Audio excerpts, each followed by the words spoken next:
What's up, insiders? Deuces Jack at VapingInsider.com. Today I got the 25mm 4ml capacity Vsticking VMesh tank. It comes with two mesh coils, a 0.2 ohm one and a 0.1 ohm one. It's available in silver, black, and gunmetal. But the real question is, how does it compare to some of the top sub-ohm tanks on the market right now? Make sure you watch the whole video to find out.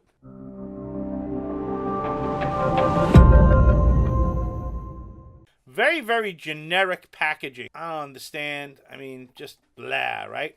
Included in the packaging, you will receive a warranty card, a user manual, a spare coil, a spare glass, and 2 spare O-rings. Here is the actual tank itself. Nice machining, man. They did a nice job on it. This drip tip looks a lot wider than it really is. It's actually a 510 style drip tip. Too bad. This tank could have definitely used a goon style drip tip.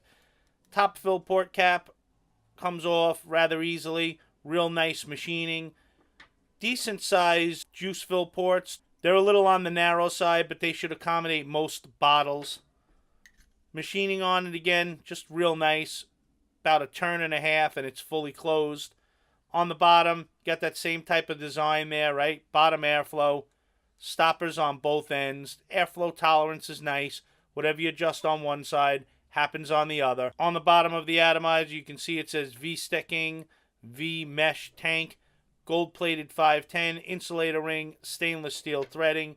In order to access your coil, just give the base a twist.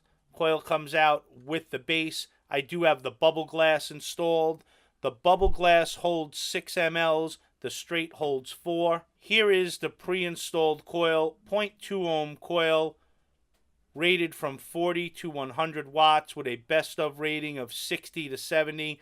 I would say absolutely ignore that rating because even though it's a mesh coil inside, anytime I go above 60 watts on this thing, it dry hits like crazy. Not really impressed with this coil at all. In fact, we're going to take it out and we're going to try the new one. This is the 0.1 ohm NI80 coil. This one is good for 60 to 80 watts with a best of rating of 50 to 70 watts. We're going to prime this one up and try it out. This is also mesh. Hard to prime these coils, so just put a couple of drops in there because of this stupid ledge on top here. It's not open enough. Just make sure you prime those juice ports. Get them started just like this.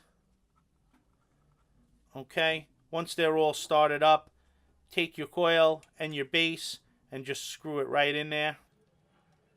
Just like so. Take your top cap off and let's fill this thing up and let's see how the NI80 coil vapes.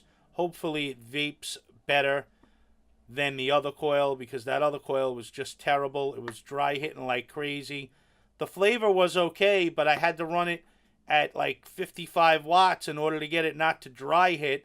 So that's a cool vape, and it's not what I'm used to at all. There it is, all filled up. All right, insiders, here are my cons and pros for the Vsticking VMesh tank. First con's got to be that 0.2 ohm coil. It's just severely overrated. I don't like it. Anytime I go over 60 watts, man, that thing dry hits, and it's horrible. Got to give them a con for that. Both coils have a long break-in period as far as I'm concerned. Both of them need at least a full tank to break in. Spare straight glass. You guys know I hate that, man. You're going to put a bubble glass in there. I need a spare bubble glass.